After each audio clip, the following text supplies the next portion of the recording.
नमस्कार, मैं हूं पीहू और आप देख रहे हैं लोकमत राजस्थान। कर्नाटक तो सिर्फ बहाना, पायलट गुट पर निशाना। गहलोत के बयान की गूंज राजनीतिक गलियारों में। कर्नाटक की कलह का क्या है राजस्थान कनेक्शन?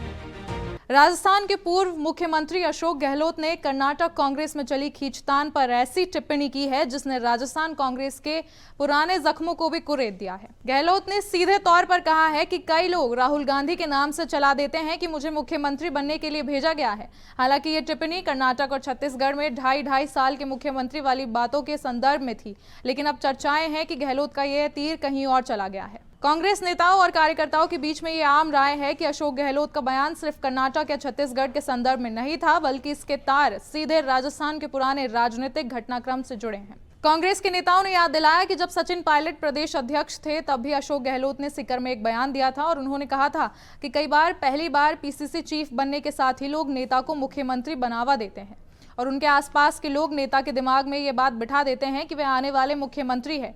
गहलोत ने कहा था कि वह संगठन पर ध्यान देने की बजाय इसी भ्रम में घूमते रहते हैं कि राजनीतिक पंडित मान रहे हैं कि कर्नाटक के घटनाक्रम की आड़ में गहलोत ने परोक्ष रूप से राजस्थान के उस राजनीतिक संघर्ष को कुरेद दिया है जहां उप मुख्यमंत्री के पद पर रहते हुए एक धड़े ने लगातार मुख्यमंत्री पद के दावे पेश किए थे। मुझे मुख्यमंत्री बनने के लिए भेजा गया है वाली बात उन तमाम अटकलों और दावों पर सीधा हमला है जो राजस्थान में गहलोत सरकार के कार्यकाल के दौरान चलती रही थी। हालांकि गहलोत ने स्पष्ट किया है कि चाहे छत्तीसगढ़ हो या कर्नाटक, ढाई साल के मुख्यमंत्री वाले वादे की बात सिर्फ हवा में चलती है। उन्होंने कहा कि ना छत्तीसगढ़ में ढाई साल की बात हुई, लेकिन फिर भी वहां ये बात चलती रही। उन्होंने जोर देकर कहा कि नुकसान हमारी पार्टी को होता है जब मीडिया और अंदरूनी लोग बिना किसी पुष्टि के ऐसी बातें चलाते हैं। उन्होंने साफ कहा है कि क्या फैसला हुआ क्या नहीं हुआ यह सिर्फ मल्लिकार्जुन खड़गे, राहुल गांधी या संबंधित राज्य के सीएम और डिप्टी सीएम को मालूम होता है। सवाल अब यह है कि क्या विपक्ष में 2 साल पूरे होने के बाद गहलोत ने यह बयान देकर राजस्थान कांग्रेस के पुराने राजनीतिक घटनाक्रम को कुरेद दिया है या उनकी मंशा कुछ और है? कुछ नेता इसे गहलोत के आगे की तैयारी के रूप में देख रहे हैं और उनका मानना है कि गहलोत अपने नजरिए से यह सुनिश्चित कर रहे हैं कि केंद्रीय नेतृत्व के फैसलों पर किसी भी तरह की अटकलबाजी या मनमानी व्याख्या को स्वीकार नहीं किया जाएगा।